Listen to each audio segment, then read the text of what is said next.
ମାଛ ତରକାରୀ କରିବା ମାଛ ବନିଆ କି ମାଛ ଆଣିଛି ଶିଳା ମାଛ ଶିଳା ମାଛ ବନେଇ ସାରିଲେ ମତେ କହିବ ବୁଝିଲା। ମାମା ମାଛ ବନେଇଲଣି ନା?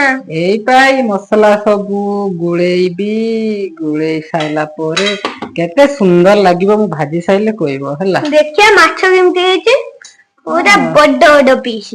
ତାକୁ ଭାଜି ଦେଲେ ନୁହେଁ ନା, ଗୋଟା ଗୋଟା ଭାଜିଲେ ଭଲ ଲାଗିବ।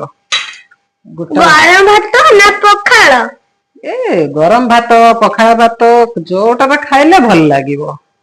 ମୁଁ ପଖାଳରେ ଖାଇବି। ତମେ ପଖାଳରେ ଖାଇବ? ପଖାଳରେ ଖାଇଲେ ବି ଭଲ, ପଖାଳରେ ଖାଇଲେ ବି ଭଲ, ଏଟାରେ ବି ଖାଇଲେ ଭଲ। ଗରମରେ ଖାଇଲେ ମଜା ଆସିବନି, ସେଟା ଗରମକୁ ଶୁଖିଲା ଶୁଖିଲା ଭଲ ଲାଗିବନି। ପଖାଳ ଭାତକୁ ମଜା ହେଲା।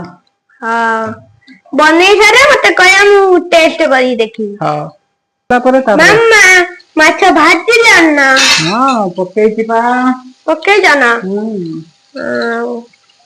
ମାମା ମାଛ ରେଡି ହେଇଯାଇଛି ନା? ହେଇଯାଇଛି, ମାଛ ଭଜା ହେଇଯାଇଛି, ନିଅନ୍ତୁ ଦେଖନ୍ତୁ କଣ ହେଇଛି। ଖାଇକି ଦେଖେ।